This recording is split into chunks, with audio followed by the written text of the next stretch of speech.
Selamat datang di channel Novel Official. Sebelum kalian mendengarkan novel Pesona Pujaan Hati, jangan lupa like, share, and subscribe. Kalau tidak kusentil jantung kalian. Hehehehe. Tanpa lama-lama lagi langsung saja kita masuk di alur cerita novelnya. Bab 2321. Doris yang melihat Walter pergi. Seluruh tubuhnya menjadi marah. Air matanya langsung mengalir membasahi pipinya. 2 tahun lalu, ayah Doris yang menderita nefritis parah.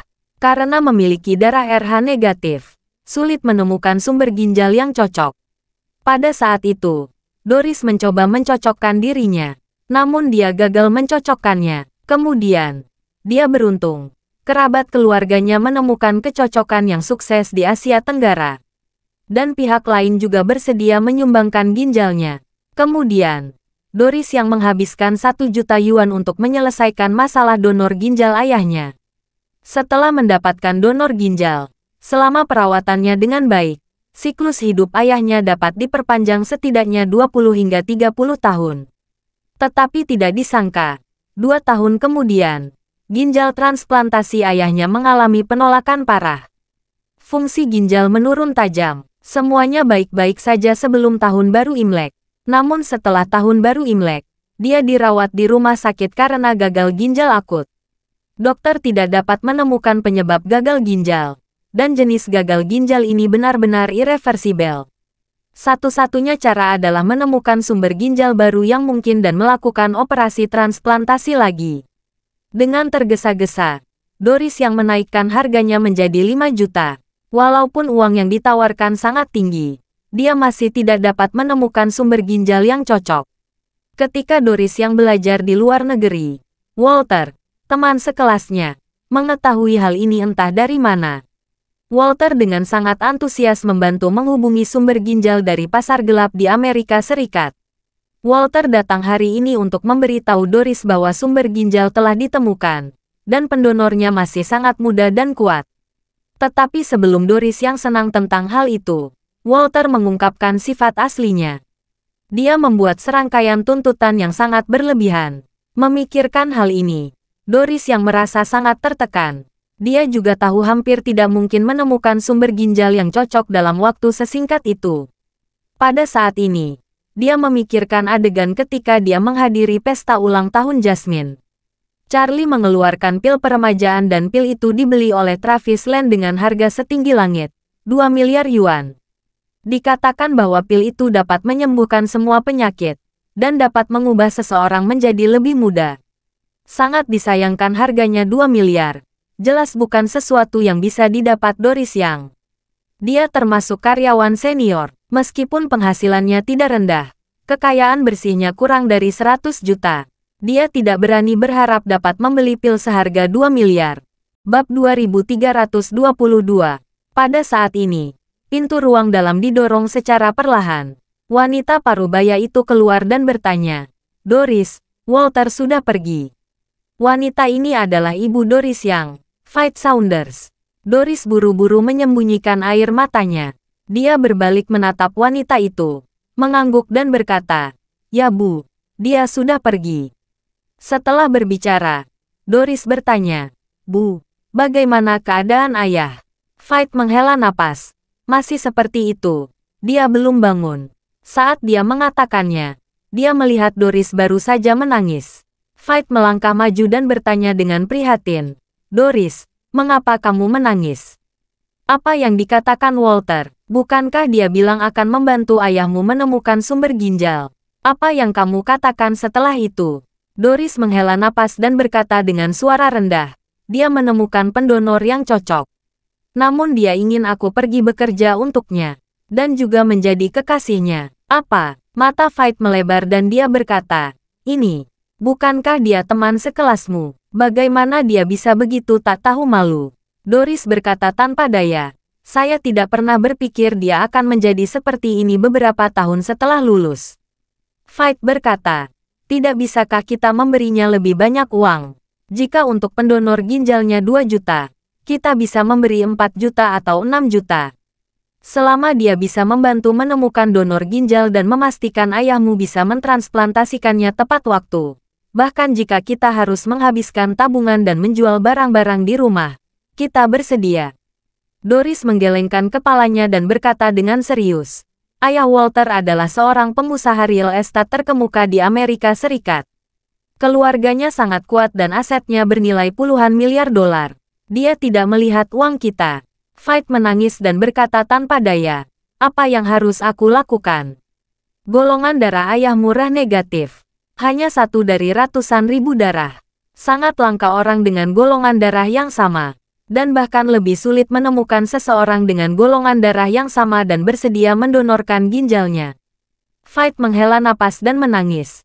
Dokter berkata, kondisi ayahmu saat ini dapat bertahan hingga 3 bulan. Jika donor ginjal tidak ditemukan lagi, hanya Tuhan yang bisa menyelamatkannya. Doris mengangguk sedih dan berkata, tapi, jangan menangis. Beri aku sedikit waktu untuk menemukan sumber ginjal lain. Veit tidak bisa menyembunyikan kecemasannya dan khawatir. Dokter bilang kondisi fisik ayahmu bisa menunggu paling lama 20 hari. Bahkan jika donor ginjal bisa ditemukan dalam 20 hari, dengan kondisi fisiknya dia tidak bisa menjalani operasi lagi. Doris mengangguk dan berkata dengan serius, tapi, jangan khawatir. Saya akan mencoba yang terbaik untuk menemukan cara. Veit mengangguk ringan. Dan dia sudah menangis. Doris berkata dengan lembut saat ini. Bu, kamu tinggal di sini dan percayalah pada ayah. Aku akan keluar mencari udara segar. Baiklah, pergilah. Doris yang keluar dari bangsal dan langsung pergi ke halaman bawah departemen rawat inap rumah sakit. Hari sudah malam. Cuaca dingin. Dan hanya ada beberapa orang di halaman. Bab 2323. Dia mengeluarkan sebungkus rokok wanita dari sakunya, mengambil satu dan menempelkannya ke mulutnya, mengeluarkan pemantik, dan menekannya dengan cemas beberapa kali sebelum api menyala. Lalu rokok itu dinyalakan, dengan latar belakang api. Wajahnya sangat jelek. Sambil merokok, Doris yang menggigit ujung rokoknya dengan bibir merahnya. Dia nenek moyang yang kuat. Lingkungannya sangat sunyi. Orang lain bahkan dapat mendengar suara unik dari tembakau yang ditembakkan. Doris yang jarang merokok, dia juga tidak suka merokok. Namun karena dia bekerja sangat keras, dia sering kelelahan dan kesal. Merokok bisa membuatnya legal. Segera setelah napasnya yang halus dilepaskan, merasakan stimulasi nikotin di otaknya. Doris yang meneteskan 2 tetes air mata tanpa sadar. Di dalam hatinya, kata-kata ibunya bergema berulang kali. Waktu yang tersisa bagi ayahnya untuk transplantasi organ hanya 20 hari. Jika donor ginjal yang cocok tidak dapat ditemukan dalam 20 hari ini, fungsi fisik ayah akan memasuki tahap akhir penurunan. Dalam hal ini, tubuhnya akan sangat lemah sehingga dia bahkan tidak dapat mendukung obat-obatan untuk anestesi bedah. Apalagi menjalani operasi besar untuk transplantasi organ. Situasi ini sangat mirip dengan beberapa pasien lanjut usia dengan kanker stadium lanjut. Dirangkum dalam beberapa kata, tubuhnya sangat lemah dan kondisinya sangat serius. Operasi, tubuh tidak akan tahan. Kemoterapi, tubuh juga tidak tahan. Pada akhirnya, satu-satunya cara hanyalah perawatan paliatif. Ini adalah menghentikan pengobatan dan beralih ke obat penghilang rasa sakit untuk membantu pasien menghilangkan rasa sakit pada tahap akhir kehidupan. Ayah Doris baru berusia 50-an. Bagi Doris, dia tidak dapat menerima ayahnya akan meninggal pada usia yang masih termasuk muda. Namun, kesempatan untuk menyelamatkan ayahnya sekarang sangat tipis. Ini membuatnya putus asa. Ketika rokoknya habis, tanpa sadar dia menyalakan satu lagi. Memikirkan kata-kata Walter lagi di benaknya. Pada saat yang sama, pertanyaan pilihan ganda muncul di benaknya secara tidak sadar. Soal pilihan ganda ini memiliki 2 pilihan. Opsi pertama, janji Walter mengubah kesempatan ayahnya untuk bertahan hidup. Opsi kedua menolak Walter dan melihat ayahnya meninggal. Bab 2324. Doris yang merasa sangat sedih. Karena ini adalah pertanyaan pilihan ganda paling kejam yang pernah dia hadapi selama lebih dari 20 tahun hidupnya. Sementara itu, Walter sedang duduk di Rolls-Royce, baru saja meninggalkan rumah sakit Silverwings. Nama lengkap Walter adalah Walter Horowitz, seorang Amerika. Keluarganya merupakan pengembang real estate terkenal di Amerika Serikat. Dia adalah teman sekelas Doris Yang di tahun-tahun awal dan selalu sangat menyukai Doris Yang. Tetapi karena Walter masih berada di bawah pengawasan keluarganya saat itu, dia tidak berani mengejar seorang wanita Asia. Namun, saat ini Walter bukan mahasiswa lagi dan dia telah mengalami perubahan luar biasa. Dia sekarang telah menguasai sumber daya dan inisiatif yang cukup dalam keluarga. Saat ini dia telah melakukan bisnis di Tiongkok dan mulai memasuki bidang real estate Tiongkok. Dia mulai melepaskan dirinya dalam sekejap. Hal pertama yang dia lepaskan adalah menaklukkan Doris Yang, teman sekelas lamanya. Ini bukan hanya karena dia selalu punya ide tentang Doris Yang. Lebih penting lagi, Doris Yang telah memberikan kontribusi besar kepada M Grand Group dalam beberapa tahun terakhir. Kemampuan pribadinya telah sangat diakui oleh seluruh bidang real estate. Selain mampu, ia juga sangat berpengetahuan tentang industri real estate Tiongkok. Bagi pengusaha Amerika yang baru pertama kali memasuki Tiongkok seperti Walter, jika dia dapat digunakan sebagai miliknya, itu akan menjadi bantuan yang sangat baik. Juga bisa menghindari banyak jalan memutar. Selain itu, Doris Yang juga memiliki nilai yang besar. Dia mengetahui semua informasi rahasia M Grand Group dengan sangat baik. Industri real estate tampaknya membangun dan menjual bangunan, tidak mengembangkan teknologi tinggi, juga tidak menghasilkan peralatan canggih. Juga terlihat tidak memiliki terlalu banyak konten teknis dan tidak memiliki terlalu banyak informasi rahasia.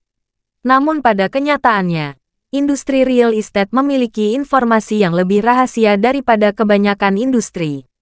Karena sangat dekat dengan departemen terkait, perusahaan real estate besar seringkali menguasai arah perencanaan dan pengembangan kota hingga batas tertentu. Misalnya, suatu bidang tanah tertentu dapat direncanakan dan dikembangkan di masa depan, dan daerah tertentu dapat mencakup angkutan kereta api di masa depan. Ini adalah informasi rahasia yang bernilai jutaan dolar. Selain itu, setiap bidang tanah dan setiap proyek harus ditender. Inti dari tender ini adalah rahasia mutlak. Jika bocor, maka akan merugikan perusahaan. Oleh karena itu, tangan-tangan Walter dapat membawa Doris Yang ke dalam sakunya. Lalu cerna informasi rahasia M Grand Group yang dipegangnya. Segera setelah itu, M Grand Group dikosongkan hasratnya demi hasratnya dengan cara yang ditargetkan. Dan dia akhirnya bisa merebut seluruh pasar Aurus Hill. Pada saat ini, Walter melihat foto Doris Yang di ponselnya dengan wajah lucu. Dia bergumam sesuatu. Doris Yang, kali ini, aku harus benar-benar menaklukkanmu. Bab 2325. Keesokan harinya, Charlie keluar membeli beberapa kotak perhiasan kayu cendana merah untuk menyimpan pil obat yang akan dia berikan kepada semua orang di malam hari. Ini adalah obat yang menyelamatkan jiwa di mata semua orang. Harus disesuaikan dengan kemasan yang kurang layak. Dalam perjalanan pulang setelah membeli kotak perhiasan, Charlie menerima telepon dari Ishak. Begitu telepon tersambung, Ishak berkata dengan penuh semangat, "Tuan muda, kasus penggalangan dana ilegal oleh pemilik rumah Anda sudah divonis pagi ini." "Oh," Charlie bertanya. "Coba jelaskan." Ishak segera bercerita. "Jadi, dia dijatuhi hukuman penjara seumur hidup. Dia tidak bisa mengumpulkan semua aset untuk membayar tanggungan pengacara. Sekarang semua aset atas namanya akan masuk ke proses lelang peradilan. Termasuk rumah Anda yang menjadi perhatian Anda." "Bagus sekali." Charlie segera menginstruksikan. "Ishak, bantu saya mendaftar. Saya ingin ikut lelang itu." Ishak berkata, "Jangan khawatir, Tuan muda. Saya sudah terdaftar sebagai salah satu pengemudi saya. Anda dan orang tua Anda pernah tinggal di rumah itu. Jika nama Anda muncul dalam daftar penawar, saya khawatir seseorang akan mengetahui identitas Anda. Jadi aku membuat pernyataan. Tolong jangan salahkan aku." Charlie berkata dengan gembira. "Aku tidak memikirkan ini. Saya bisa menawar atas nama pengemudimu. Aku harus mendapatkan rumah itu." Ishak tersenyum dan berkata, "Anda dapat yakin, Tuan muda, rumah Anda telah lama termasuk dalam ruang lingkup bangunan yang dilindungi dari pembongkaran, dan hampir tidak memiliki nilai sirkulasi. Harga awalnya hanya 880.000. Saya kira tidak ada satu orang pun yang akan mengikuti lelang rumah tersebut. Bahkan jika ada yang menawar hingga harganya mencapai 2 atau 3 juta, Anda dapat memenangkannya dengan mudah. Baiklah, Charlie tenang dan bertanya, kapan pelelangan akan dimulai? Ishak menjawab, sebentar lagi pukul 10 pagi hari Senin depan. Charlie bertanya lagi, kalau begitu, apakah saya harus pergi ke pengadilan untuk berpartisipasi dalam pelelangan atau bisa secara online? Ishak menjelaskan, sekarang pelanggan pengadilan dilakukan secara online, terbuka dan transparan. Saya telah meminta orang-orang mendaftar dan membayar deposit untuk pelelangan. Pukul 10 pagi Senin depan, saya akan mulai menawar di situs pengadilan lelang. Baiklah, Charlie tersenyum dan memuji. Ishak, ini pekerjaan yang bagus. Kamu telah bekerja keras. Ishak buru-buru berkata, kamu terlalu sopan, Tuan Muda. Ini masalahnya mudah. Charlie berkata dengan gembira. Bagimu, ini adalah usaha kecil. Bagiku, ini sangat berarti. Setelah berbicara, Charlie tidak bisa menahan perasaan melankolis di hatinya. Meskipun orang tuanya telah meninggal hampir 20 tahun yang lalu, Charlie masih merasakan sakit hati setiap kali dia memikirkannya. Pada saat yang sama, di rumah keluarga Dunn, Helen, yang telah memikirkan rumah tua Curtis, juga mengetahui dari pengurus rumah bahwa rumah itu akan dilelang. Dia berkata dengan bersemangat kepada pengurus rumah tangga di tempat itu, Paman Walters, tolong bantu saya mendaftar. Saya ingin mengikuti pelelangan ini. Paman Walters mengangguk dan berkata, oke, Nona kedua. Saya akan mengatur seseorang untuk membantu Anda mendaftar. Helen berkata, kalau begitu saya akan membuat laporan Paman Walters untuk memecahkan masalah ini. Aku akan kembali ke kamarku dan menelepon. Kepala pelayan segera berkata, baiklah Nona yang kedua. Helen segera kembali ke kamarnya, mengeluarkan ponselnya, dan menelepon Sheldon. Dia tahu Sheldon pergi ke Australia. Namun dia tidak berhubungan dengan Sheldon selama 2 hari terakhir. Sheldon juga sangat tertekan dan merasa bosan. Dia tidak mengambil inisiatif untuk menghubungi Helen dan kedua anaknya. Pada saat ini, Sheldon sedang duduk di tepi tebing tepi laut di pintu masuk villa. Dia menatap laut di bawah dengan linglung. Bab 2326. Dalam beberapa hari dia datang ke Australia. Suasana hatinya sangat rendah. Bukan hanya karena istrinya Helen ingin menceraikannya, tetapi juga karena setelah skandal itu terungkap, citranya di benak semua orang telah jatuh. Saat ini menilai dunia luar tentang dia hanyalah pria paling bajingan di Cina dalam beberapa tahun terakhir. Selain bermain-main dengan istrinya, dia juga memiliki anak haram. Dia membawa pulang putri haramnya dengan menyamar sebagai pengawal. Dia membawanya ke bawah hidung istri dan anak-anaknya. Terlebih lagi, dia juga mengarahkan putri haramnya itu untuk melakukan kejahatan serius di luar negeri. Ini belum selesai. Yang paling dibenci oleh orang luar adalah dia menghindari terbongkarnya skandal tersebut. Dia bahkan bekerja sama dengan pasukan bela diri Jepang untuk membunuh putrinya sendiri. Apa-apaan ini? Dia adalah binatang buas yang selingkuh dalam pernikahan, menipu semua orang, menggunakan anak perempuan yang tidak sah sebagai alat pembunuhan, dan membunuh anak tirinya untuk keuntungannya sendiri.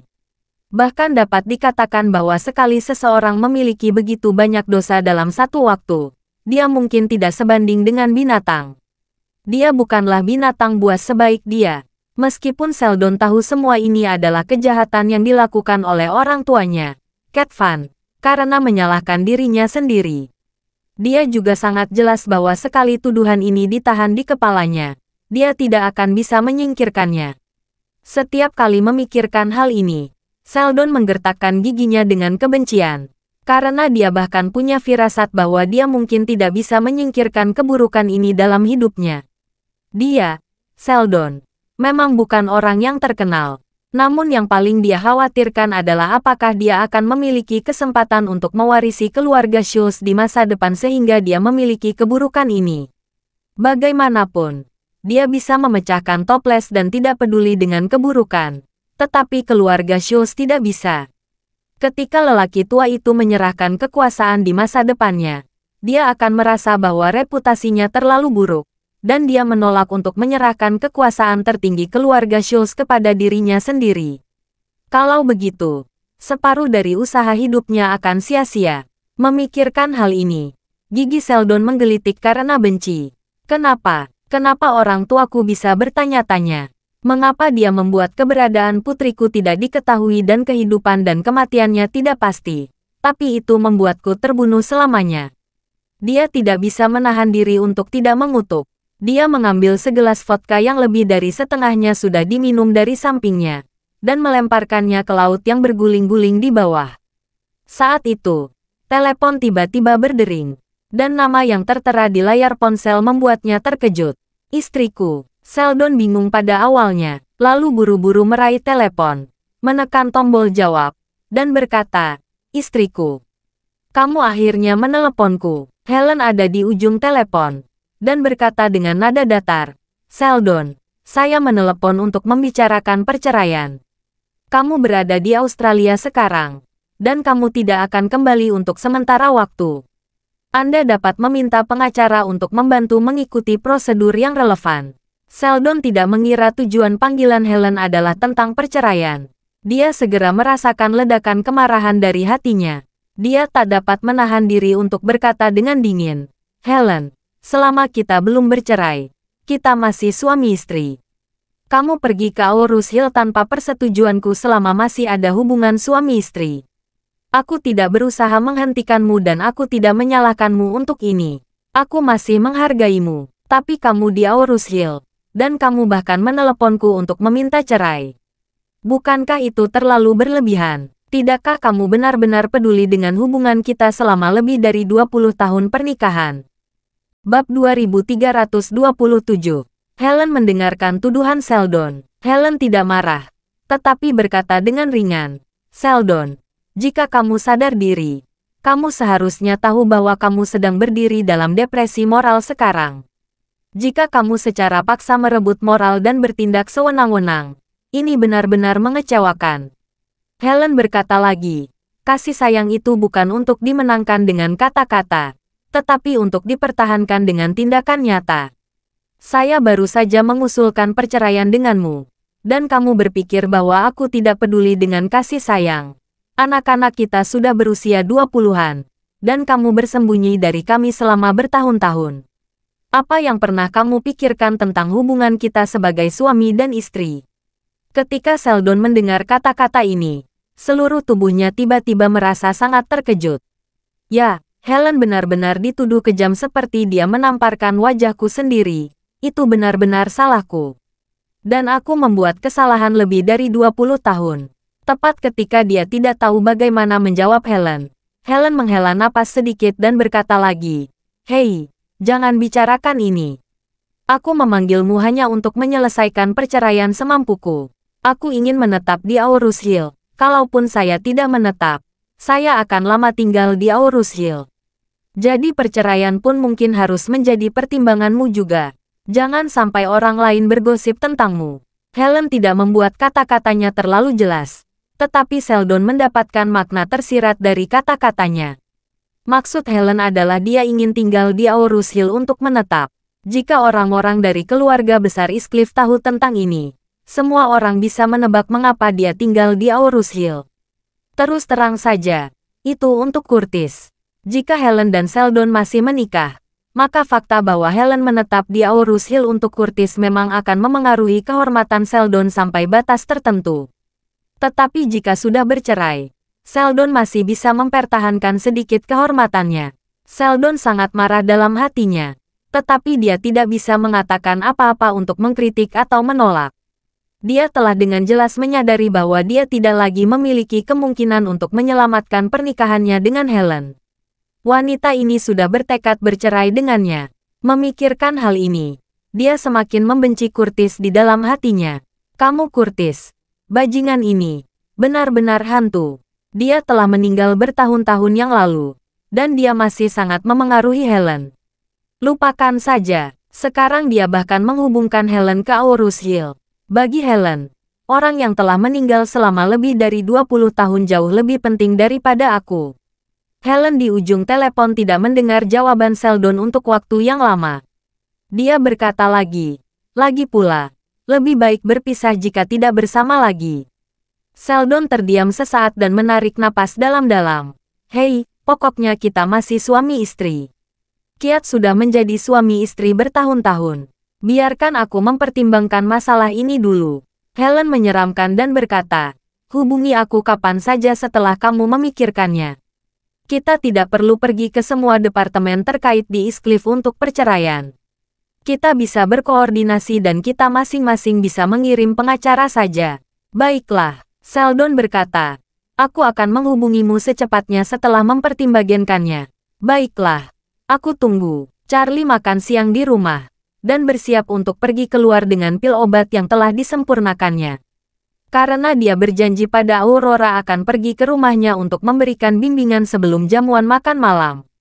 Charlie bebas waktu beberapa hari sebelumnya untuk membawa pil obat dengan nyaman. Dia bertanya kepada ayah mertuanya Jacob, "Ayah, apakah kamu punya rencana pergi sakit ini?" Jacob berkata sambil tersenyum, "Saya akan pergi ke Asosiasi Lukisan dan Kaligrafi nanti. Lalu akan makan malam dengan para eksekutif rumah lelang Sotheby." Bab 2328. Charlie mengangguk dan berkata, "Kalau begitu, kamu pasti minum-minum nanti malam." Ya, Jacob tersenyum dan berkata, "Saya hanya akan minum sedikit." "Ada apa?" Charlie berkata, "Oh ya, ada sesuatu yang harus aku lakukan sekarang. Jika kamu merasa nyaman, Ayah, aku akan membawa mobil hari ini." Jacob menyerahkan kunci mobilnya kepada Charlie tanpa ragu-ragu, dan berkata, "Saya tidak masalah. Anda dapat memilih dan mengendarainya. Saya akan minum nanti malam. Saya tidak bisa mengemudi. Saya harus diantar. Lebih baik saya naik taksi." Charlie mengangguk dan mengambil kunci mobil. Claire, yang berada di samping, berkata, "Ayah, aku akan pergi ke perusahaan nanti. Saya bisa mengantarmu ke Asosiasi Lukisan dan Kaligrafi." Jacob berkata sambil tersenyum. "Oke, itu bisa menghemat uang untuk taksi." Setelah Jacob dan Claire pergi, Charlie mengeluarkan pil obat dari kamar. Dia memasukkannya ke dalam ransel yang tidak mencolok, dan berjalan keluar rumah. Dia masuk ke mobil Jacob dan langsung pergi ke Villa Graham di pinggiran kota. Pada saat yang sama, di rumah sakit rakyat Aurus Hill, Doris yang segera mendatangi kantor Direktur Departemen Nefrologi untuk menanyakan kondisi ayahnya saat ini segera setelah dia selesai mengantarkan makanan kepada ibunya. Dr. Spears, Direktur Departemen Nefrologi, yang berusia lebih dari 60 tahun, mengangkat kacamatanya dan berkata dengan serius, "Nona Doris, sejujurnya, kondisi ayahmu sangat serius. Ginjal di tubuhnya sama sekali tidak berguna sekarang. Kami melakukan dialisis peritoneal setiap hari dan hemodialisis setiap hari, dan komplikasinya semakin parah. Saya akan memeriksanya pagi ini. Kondisi hari ini turun jauh dibanding kemarin. Aku sudah berdiskusi dengan ibumu kemarin. Sudah saya katakan, masih ada waktu sekitar 20 hari dari batas waktu transplantasi. Tetapi setelah evaluasi lain hari ini, situasinya tidak optimis. Saya pribadi berpikir waktunya menjadi sekitar 15 hari. Dr. Spears menghela napas dan berkata tanpa daya, "Masih ada 15 hari untuk melakukan transplantasi. Belum termasuk waktu persiapan praoperasi. Anda memiliki waktu maksimal 12 hari untuk menemukan pendonor ginjal. Jika tidak menemukannya, tidak ada jalan keluar." Air mata Doris yang mengalir. Dia dengan cepat menyekanya lalu bertanya dengan cemas, "Dr. Spears, bagaimana kondisi ayah saya bisa menurun begitu parah? Ginjalnya saat ini ditransplantasikan 2 tahun yang lalu. Anda yang melakukannya saat itu. Anda mengatakan saat itu, dia tidak akan berada dalam bahaya setidaknya selama 10 tahun. Sekarang baru 2 tahun. Dr. Spears berkata tanpa daya, "Situasi ini memang jauh di luar harapan saya. Saya tidak dapat mengerti mengapa gagal ginjalnya begitu cepat kali ini. Saya sudah mencoba memeriksa apakah ada yang salah, seperti makan sesuatu yang beracun. Tidak ada petunjuk yang ditemukan." Doris bertanya, "Dr. Spears, mungkinkah ada zat beracun yang dapat membuat ginjal gagal dengan cepat?" Dr. Spears mengangguk dan berkata, Beberapa obat herbal Tiongkok memiliki nefrotoksisitas yang relatif kuat. Aristolochia salah satunya. Negara ini telah lama menghapus obat ini dari farmakope Tiongkok. Tetapi masih saja ada beberapa praktisi pengobatan Cina yang tidak bermoral. Mereka diam-diam menambahkan Aristolochia ke resep, yang pada akhirnya akan menyebabkan kerusakan serius pada ginjal pasien dengan cepat. Setelah berbicara, Dr. Spears menghela napas dan berkata, membeli produk perawatan kesehatan, minum obat herbal, dan mendengarkan gosip perawatan kesehatan juga dapat menjadi penyebab utama gagal ginjal pada orang parubaya dan usia lanjut dalam beberapa tahun terakhir. Selain itu, orang-orang parubaya dan lanjut usia ini mudah tertipu oleh iklan TV dan iklan di ponsel yang tidak bermoral.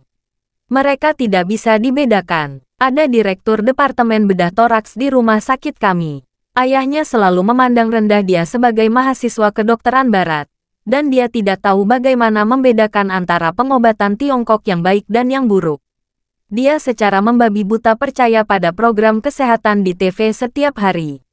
Tahun lalu, dia merasa sering buang air kecil. Menurut program kesehatan yang disampaikannya, ia menyiapkan sepasang obat Cina untuk dirinya sendiri, merebus 3 mangkuk sehari, dan meminumnya diam-diam. Setelah 3 hari minum, dia dikirim ke rumah sakit karena gagal ginjal akut. Dia tidak bisa bertahan selama 48 jam di rumah sakit, dan dia meninggal. Bab 2329. Doris yang mendengarkan kasus dari Dr. Spears, mengingat-ingat beberapa saat, dan berkata, Dr. Spears, sebelum dan sesudah penyakit ayah saya tidak melihatnya menggunakan obat-obatan yang tidak jelas. Saya tidak melihat minum obat tradisional Tiongkok apapun yang dia buat sendiri. Lebih kecil kemungkinannya dia bersentuhan dengan aristokrasi. Karena itu, Doris yang menambahkan, setelah transplantasi ginjal terakhir, dia dalam keadaan sehat secara keseluruhan dan hanya menderita diabetes ringan. Dia hanya mengonsumsi obat penurunan kadar gula metformin. Obat ini sangat aman untuk ginjal. Tidak mungkin menyebabkan gagal ginjal akut. Dr. Spears mengangguk dan berkata, Aristolochia yang baru saja saya sebutkan hanyalah contoh. Ada banyak bahan lain yang dapat menyebabkan gagal ginjal akut. Ada banyak bahan kimia, senyawa organik, yang semuanya memiliki nefrotoksisitas yang kuat. Doris bertanya, Dr. Spears, apakah ada cara untuk mengetahui apa penyebab gagal ginjal akut ayah saya? Dr. Spears berkata, saya telah mengirim darah dan urin ayahmu ke laboratorium untuk pengujian. Rangkaian tes ini sangat merepotkan. Saya khawatir akan sulit menemukan hasil yang jelas sementara waktu ini. Dia berkata, Doris, tugas yang paling mendesak saat ini bukanlah mengetahui penyebab gagal ginjal ayahmu, tetapi menyelesaikan masalah sumber ginjal sendiri mungkin. Ini yang paling penting. Doris menghela napas tak berdaya, dan berkata sambil mengernyit, saya sudah menaikkan harga menjadi 10 juta RMB pagi ini. Ayah saya memiliki darah RH negatif. Dari sini saja kami telah kehilangan lebih dari 99% pendonor ginjal. Dr. Spears mengangguk dan berkata dengan serius, Doris, kita memang tidak berdaya. Saya juga sudah berlatih teman-teman yang saya kenal untuk membantu Anda bertanya di seluruh negeri. Sejauh ini belum ada informasi. Berbicara tentang ini, Dr. Spears menghela napas dan berbisik, Doris, saya menyarankan Anda bersiap secara mental. Doris yang terdiam sesaat, mengangguk sedikit, dan berkata dengan lemah, terima kasih Dr. Spears, saya tahu. Saya akan memikirkan bagaimana. Baiklah, Dr. Spears menghibur. Tapi jangan terlalu pesimis. Saya sudah berada di dunia kedokteran bertahun-tahun. Saya telah melihat dan mendengar banyak keajaiban. Ada banyak keajaiban yang sampai sekarang belum saya pahami. Seseorang dinyatakan hanya tinggal beberapa bulan lagi karena kanker stadium akhir. Namun setelah keluar dari rumah sakit, ia mampu menghadapi masa depannya dengan optimisme yang ekstrim. Dia bahkan melewati setiap hari seolah-olah itu adalah hari terakhir. Setelah 3 tahun, 5 tahun, atau bahkan 10 tahun, sel-sel kanker dalam tubuh tidak berkembang lebih jauh. Nampaknya ada semacam kekuatan dan mulai benar-benar hilang. Ada juga kasus yang sangat ajaib yang terjadi di rumah sakit Silverwings ini. Seorang pasien dengan paraplegia tinggi tiba-tiba sembuh. Doris yang berpikir bahwa Dr. Spears hanya menghiburnya. Dia mengangguk ringan, namun tidak berpikir keajaiban seperti itu bisa benar-benar terjadi sama sekali. Jadi menurutnya, satu-satunya solusi sekarang adalah menemukan pendonor ginjal. Selain itu, tidak ada cara lain. Setelah keluar dari kantor Dr. Spears, Doris yang berjalan ke bangsal dengan sedih. Dia tidak pernah membayangkan kondisi ayahnya akan semakin cepat memburuk seperti itu. Batas waktu 20 hari tiba-tiba menjadi 15 hari. Masih belum diketahui apakah waktu ini akan terus dipersingkat tanggal dan lusa. Begitu dia berjalan beberapa meter, dia menerima telepon dari Charlie. Pada saat ini, Charlie sedang dalam perjalanan ke rumah Graham. Doris belum memberikan jawaban yang pasti. Charlie menghubunginya untuk menanyakan apakah dia punya waktu nanti malam. Bab 2330. Segera setelah panggilan tersambung, Doris berkata dengan hormat, "Tuan muda, apa perintah Anda?" Charlie tersenyum dan berkata, "Tidak ada. Hanya apa yang saya katakan kemarin. Apa kamu longgar nanti malam? Kalau longgar, datanglah ke rumah Tuan Quinton untuk berkumpul. Tahun baru lalu kalian semua datang mengunjungi rumah saya. Saya belum membalasnya sampai sekarang. Kita semua belum makan bersama. Saya sangat menyesal." Doris yang tersenyum enggan dan berkata, "Tuan muda, mengapa Anda begitu sopan kepada saya?" Charlie berkata sambil tersenyum, "Maaf, ini bukan masalah sopan atau kasar. Saya sudah menyiapkan hadiah kecil untuk kalian semua. Nilainya tidak banyak, hanya sedikit pemikiran. Jika kamu punya waktu, ayo duduk bersama. Kalau kamu tidak punya waktu, aku akan membawakan hadiahnya lain kali." Ketika Doris yang mendengar ini, dia berkata, "Tuan muda, bagaimana Anda bisa merendahkan diri untuk datang dan memberi saya sesuatu? Oke, beri saya waktu dan tempatnya. Aku akan datang nanti malam." Charlie kemudian berkata, "Oke. Saya akan mengirimkan waktu dan lokasinya di WeChat sebentar lagi." Doris yang berkata, "Baiklah, Tuan muda." Lalu dia berkata dengan sedikit malu, "Tuan, saya mungkin tidak bisa terlalu lama nanti malam. Saya mungkin harus pergi lebih awal. Mohon maafkan saya." Charlie berkata dengan acuh tak acuh, "Tidak apa-apa. Jangan biarkan urusanmu sendiri." Doris yang menghela napas lega. Faktanya, dalam keadaannya saat ini, dia tidak tertarik dengan pesta makan malam apapun. Ayahnya sedang sekarat di ranjang rumah sakit. Pada saat ini, dia belum makan malam lagi. Bahkan dia telah kehilangan nafsu makan sehari-hari. Dari tadi malam hingga sekarang, kecuali beberapa teguk air, dia belum makan nasi. Dan dia belum merasa lapar. Namun, Charlie adalah bosnya. Dia mengundangnya dengan sangat ramah. Ini membuat Doris merasa tidak pantas baginya jika tidak pergi. Dia memutuskan untuk pergi. Setelah membuat keputusan, dia memasukkan telepon ke sakunya dan berjalan kembali. Saat tiba di pintu bangsal, dia mendengar suara rendah yang datang dari dalam. Doris merasa khawatir, dan buru-buru mendorong pintu untuk masuk. Di ruang tamu kecil di luar kamar suite, ibunya sedang duduk di sofa sambil menangis sedih. Sementara ibunya menangis, Walter, teman sekelas kuliahnya, berdiri di depan ibunya dengan senyum di wajahnya. Pada saat ini, Doris yang langsung meledak, dan dia membentaknya, "Walter, siapa yang memintamu datang? Apa yang kamu katakan pada ibuku?" Walter berbalik untuk melihat Doris yang kembali, tersenyum kecil, dan berkata, "Doris, aku datang ke sini untuk memberi tahu Bibi. Ada sedikit perubahan pada pendonor ginjal di Amerika." Dia menghela napas sebentar sebelum Doris sempat bertanya, "Hei, Doris, darah RH negatif sangat langka. Pendonor ginjal dengan RH negatif sangat jarang. Pendonor ginjal ini direbut oleh pasien dari Prancis. Harga yang ditawarkan oleh orang Prancis sangat tinggi. Saya sudah lama tidak menyetujui pendonor." Pendonornya bergoyang. Doris mengerutkan kening dan bertanya dengan suara dingin, "Apa maksudmu?" Walter tersenyum dan berkata, "Maksudku sangat sederhana, Doris. Donor ginjal ini dapat dikatakan 1 dari 7. Dan pendonor ginjal ini bersedia menjual ginjal dengan imbalan uang tunai. Asalkan Anda setuju dengan ketentuan saya. Dia dapat mengeluarkan ginjalnya hari ini di Amerika. Lalu ginjalnya rusak dan dikirim ke China. Paman bisa transplantasi ginjal besok, tapi... Omong-omong, Walter menamparkan wajahnya.